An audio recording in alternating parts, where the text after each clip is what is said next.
मोहर में छोटा उतारा है थोड़ा नाटहा लो मोहर में छोटा उतारा है थोड़ा नाटा सखी के दिल लेके गेलै सोहनी जी के बेटा सखी के दिल लेके गेलै सोहनी जी के बेटा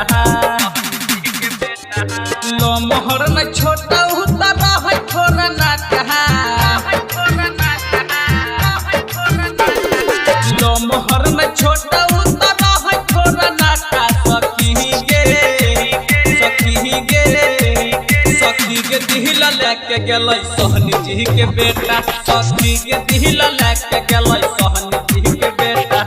म्यूजिक डायरेक्टर ऋतुराज मानसी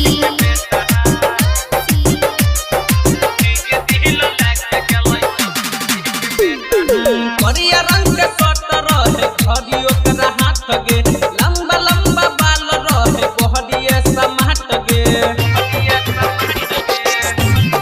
ये सखी करिया रंग के कट रहे घड़ी ओकरा हाथ गे लंबा लंबा बाल रहे गोहरिए समाट गे देखलो जब से ओकरा हाथ नजर नहीं हटा सखी के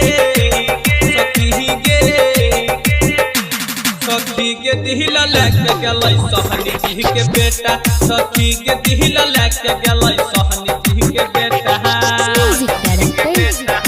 ऋतुराज मानसी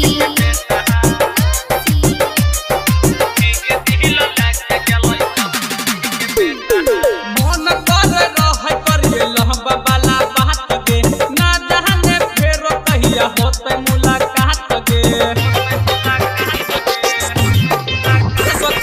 मन कर रहे करिए लहबा वाला बात गे ना जाने फेरो कब होतै मुलाकात गे राम किशोर भोला दिल में खोइला दिल के खाता